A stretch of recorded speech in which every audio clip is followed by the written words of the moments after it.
Welcome to Hidden Disability Conversation. I'm Christina Irene. And I'm Wendy Richards. And today we're going to be talking about milestones in our hidden disabilities and reaching that point of the point of no return and what that feels like and what it looks like and what we do about it. Well, first of all, what's your splatus? I think I'm a moped. I'm good. I'm, Really? I'm going really well because I used my accommodation yesterday, worked from home, which gave me sort of the momentum for today. Yeah. Oh, that's amazing. Okay, good. You Yeah. can carry this whole show then today. That's fine. That's what friends do. So what's your status today, Christina? I think I'm hitting I'm at freight train. I'm getting close to asteroid because yesterday I facilitated a 3-hour program and traveled after that. Mhm. And there's a lot of winter weather coming today. There's precipitation, rain, possible snow. I had a dream about snow. I don't know if that's a trigger. What milestones? Where should we start? Do you I want to want to start? start by asking you about you just hit one, and I really want to talk about that. Hmm. And that is you just got your accessible parking placard. Yes, yes, I absolutely did. I am now part of that wonderful group. Um, it has been refreshing. Yeah? I at first, when I first received it, it's a mixed emotions. My doctor said, "You qualify." And usually when somebody says, "You qualify," you get really excited and you're thinking, "Ooh, what do I get? What's the prize?" You get an accessible parking pass. It's not like a sweepstakes in the lottery, but you know what? When we reach milestones and where we need to be able to park closer, because for me, my breathing, the milestone is that my breathing has gotten a little bit worse or it's declined. We'll just say it's declined slightly. And now I qualify. So it's mixed emotions. I'm trying to stay positive in the sense that I belong to a great group and I now get to park a little bit closer. Of course, I still feel that stigma because it's new. So I put my placard up, I get out, I start walking, and I get to the front door and I feel like, are people looking at me? Yeah, I was gonna say, are you looking around for people who are ready to catch you, you know? Yes, as if I've done something wrong. Do I need to justify it? What do people think? So I do feel a stigma about using it because, again, I have an invisible disability Yeah. and people can't see that, you know, maybe I'm struggling to breathe or not struggling to breathe because now I don't have to walk so far. If there was a spot that was close, but not necessarily in an accessible spot, I found myself actually going, I can do this. I can Yeah. save that spot for somebody else who might Yeah. really need it. Yeah. And so, yeah, even I'm judging my own self. We And we have imposter syndrome about using that parking oh, space. that is such the perfect yes. Should define that, which Yes, imposter please. syndrome is when you feel like you don't belong in a group. So, like, you feel like I don't belong in the disabled group. I don't belong using this. My condition's not severe enough. That's Yeah. imposter syndrome. Yeah. In this case, it's a lot. Imposter syndrome can be like when I sometimes the time I spoke at my alma mater and I was like, who am I to be speaking to this room of people with PhDs who educated me with my little creative writing degree, imposter syndrome. Yeah. Yeah. No, so I've totally been feeling that too. The other milestones in summary are I used to run 4 miles a day or 4 miles every other day. And I haven't done that in probably 8 years, seven I years. miss running. I love Me running and too. I can't do it because of my degenerative disc disease. I Yeah. want to chat about the placard for a bit though, because I Okay. think it's a big thing for a lot of people. I had a lot of emotions when I got my placard. It was because I had a herniated disc situation event. Larry was out. At the time, it was a centimeter, and I could barely walk. So I was at one of my appointments with the orthopedic surgeon, and I ended up not getting surgery because I started being able to walk okay again. And I don't know if I made the right call or not on that because sitting Mm, is still pretty terrible forever. mm. Took that time to get myself the placard and used the heck out of it. I too thought years ago, okay, when I get to the point where I need an accessible parking pass, I'm going to be really disabled. And that'll be like the last thing that I get as being a disabled person, because I won't need it for years and years and years. I remember talking to you about this, and Right? you were You putting it do. off. You're like, I'm gonna get it when I need it. When I And absolutely need it. I think we should just tell everybody, don't wait, just get it. Just get it. Like there's no shame. Well, Get it and use it when you need it instead of waiting until you're desperate for it. It's okay. yes. And here's why it's okay. And I'm glad you're saying that, because I've realized since my decline, I want to preserve what I have. Yes. And if having an accessible parking pass preserves what I have, then so be it. And that is where I've gotten over it. I've gotten over, I I don't want to get it. I don't know. I do, because I want to preserve where I am. I've got a wonderful life, and I want to be there for the people that I love and my friends. And, that's Well, how one way of about preserving.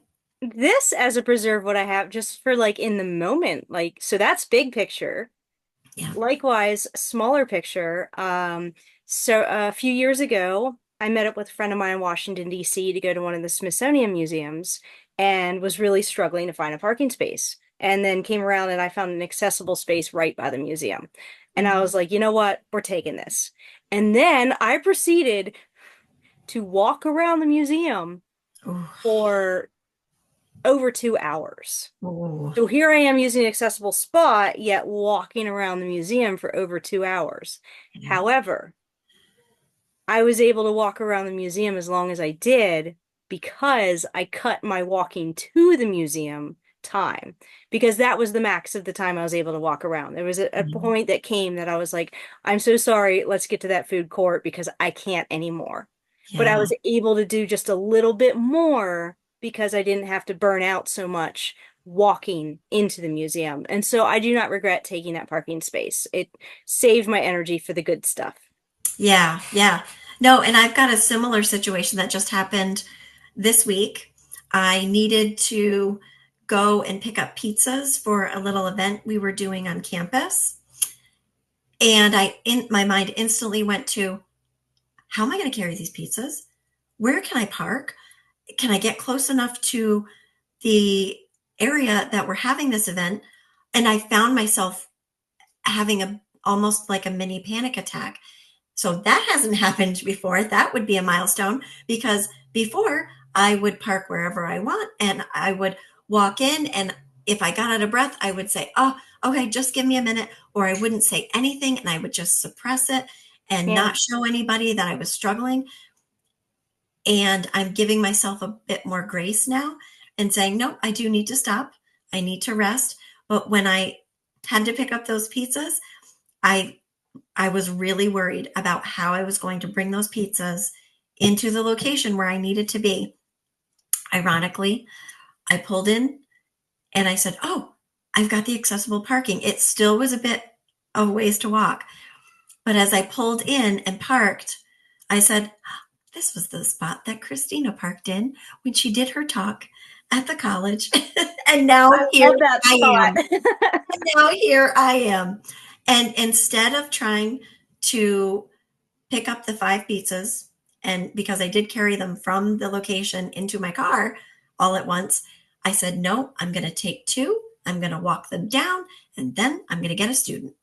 And Look so at maybe, you using help and modifications. right. And it's something I wouldn't have done when people have asked, "Do you need to stop? Do you need to take a minute? Do you need help with something?" I always said, "No, no, no, I'm fine. I'm fine." And now I'm finding myself accepting that help and allowing myself those graces and modifications, as you're saying. The back injury Mm. incident event that got me my parking placard also got me like so easily able to ask for help. Like Yeah. that was a positive milestone. I needed help. I had a regular rotation of friends and neighbors showing up at my house to walk Mm. my dog for me because I Oh, couldn't cross the street. And my dog is a destination pooper. She refuses to poop in her own yard. Nice. Like a destination wedding. She's a Get it? destination I get pooper. it. I had a fenced-in yard. She would never poop in her own yard. So I had people lined up, and people were bringing me food Oh, because I couldn't stand long enough to prepare food. oh, Um, And so I learned how easy it was to ask for help. And also, here's the beautiful thing about asking for help. People love to help. And like people are so frustrated so often with their friends with hidden disabilities because they feel bad for us and they have all that empathy and some sympathy too, hopefully not pity, and they want to help and they don't know how. And if we yeah, can just tell them how to help, they yeah. love it. And it just gives them something actionable to do. And so it was a win all around. Like I got to, survive. I got to eat. My dog was good. And my friends got to feel like they were helping and they didn't feel helpless. I took the helplessness away from them. I let them share love, and people love to love. People are great. And I felt so loved. And that really kept me out of the darkness during this like Mm. really terrible, like, is this it? Like, how am I going to Yes, live my life like this? yes, yes. That, and you know what? Excuse me. You bring up a great point that people love to help. And I am now changing my mindset for when people ask to help me.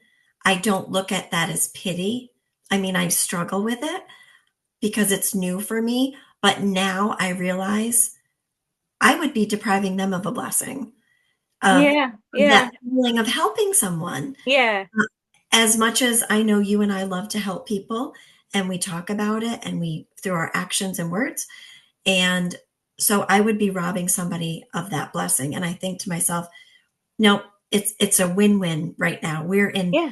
such a great place. So it does take a mindset shift Hmm. when you reach a milestone. Yeah.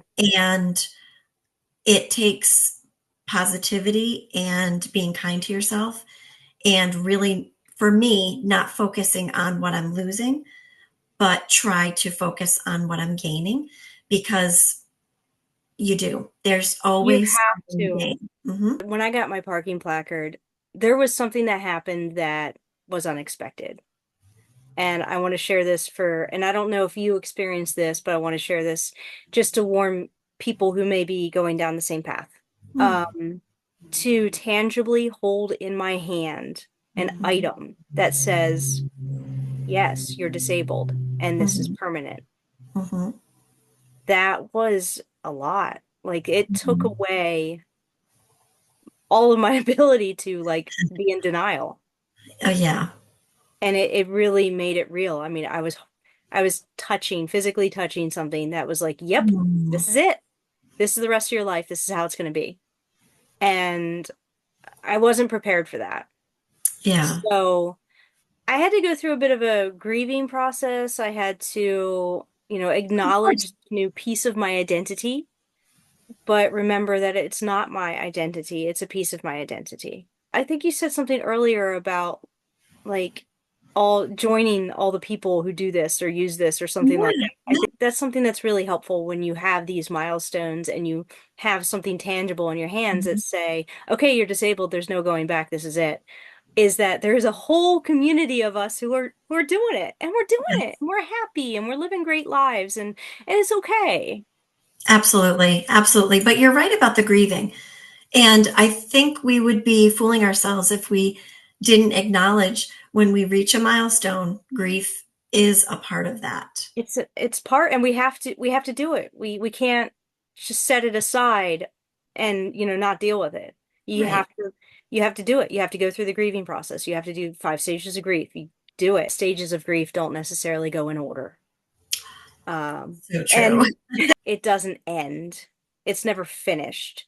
Like things still keep coming back, coming up, and you have to It's a revisit it. cycle, right? You cycle through those stages. Yeah, and Mm. just stages of grief are denial, anger, bargaining, Oh, depression, acceptance. oh, you're so good. Where's that cloudy mind? Do a brain Good fog there for brain, that good moment. brain. So 9 years ago this week, I got my diagnosis for fibromyalgia. Just to think about that, like that moment where I got my word. Now I had it for over a year at that point. It took over a year from since the onset of my symptoms for me to get the diagnosis. And there was something that you said earlier that really hit with me because it was a relief to get a diagnosis. So there was the grief. There was like, okay, this is it. I'm going to have this for the rest of my life. But then there was also like, oh, thank God, it's not any of these other things. It's That's this. And well, now I that's can the focus positive, on right? That's the positive. I can focus on grieving this. Now I know what's ahead of me. I know who my community is. Yeah. There's so much it's answered. Answers are beautiful. How did your milestone of getting a diagnosis affect your family? I recall my family's reaction, and I just wondered if your family had a reaction. So, um, your I don't you I mean you tell me. I feel like your condition lacks like the stigma, like the lack of belief, like the it's a made up disease that Oh, fibromyalgia has. oh, So, oh. See, to yeah, me, I've heard about I've I've worked with individuals with disabilities since 1993. So I early on worked with a young woman who was diagnosed with fibromyalgia. And that was the first time I'd ever heard that word. And she too felt exactly like what you've just said. And it pains me to think 30 some years later, are we really still doubting this? yeah, Are we really doubting this? I mean I've had it for 10 years and I'm still I mean not everybody, but I'm still working to convince people that this is real. These Yeah. symptoms are real. No, Mm, I can't just drink more water and feel better. Like this is a real thing. yeah. And Yeah. so there's that. True. Um, and it's isolating. I'm the only person in my family who has a diagnosed chronic illness. I'm the only one who has, the osteoarthritis that you can visibly see with your eyes. And I expect like usually there's family clusters of things like this, but no, I'm but I'm used to being misunderstood because I'm like the only artist, this self-employed person, like all these other things, weirdo, world traveler. Like I'm an outlier already. So I gotcha. I too finally received my diagnosis, and I think it was probably around the same time you did. It was 8, 9 years ago. In fact, I thought I would remember the date forever, and I actually couldn't tell you what year. Maybe it was 14, 15. I don't even know now. And when I first, it took a couple of years to get the diagnosis as well.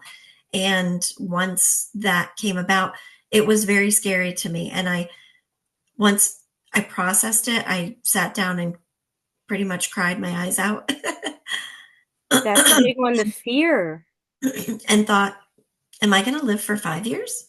Am I going to live for 10 years? What is life going to look like? And my children were teenagers and they cried. And I thought, whoo, this is some heavy stuff. And I really decided it was not going to defeat me. And I just instantly, as they cried, I instantly took on the nope, I am not going to cry about this. I am not going to complain about this. We are moving forward. I refuse to let my girls think I'm going to die in a year. And I just kept, maybe denial worked a little bit too, because I could still do a few things, but I couldn't. Running was one of the things that kind of stopped pretty abruptly. I miss running. I feel like it's interesting. Like I feel like that's one of my biggest losses is not being able to do Yeah. that and the fitness. And it's so Yeah. frustrating to see everybody else out there being all fit and healthy Yeah. and we don't have that option. I know. I know. Um, so even walking, I know I was going to say even walking for you is troublesome, challenging. It can be. No, I'm good now. Like I'm good. I have a walking pad and I'm trying to get that back into my exercise and it depends. Like I had a good stretch It was last summer. I would go to the park and walk 3 miles, like a few times a week. It was nice.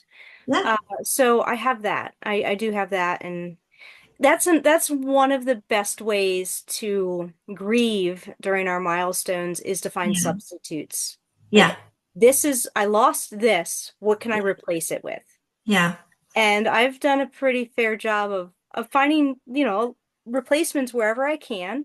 Yes. Yes. And we get creative, right? We have to be creative to Yep. find our workarounds and our modifications and all of that. So the replacements is part of the creativity. Yeah. Yeah. And I think too, when you have to stay positive, I really can't stress that enough.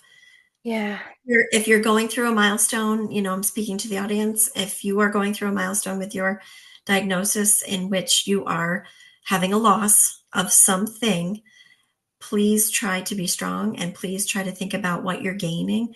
I know we're joking, we get to park closer now. Yay, we've got our placard.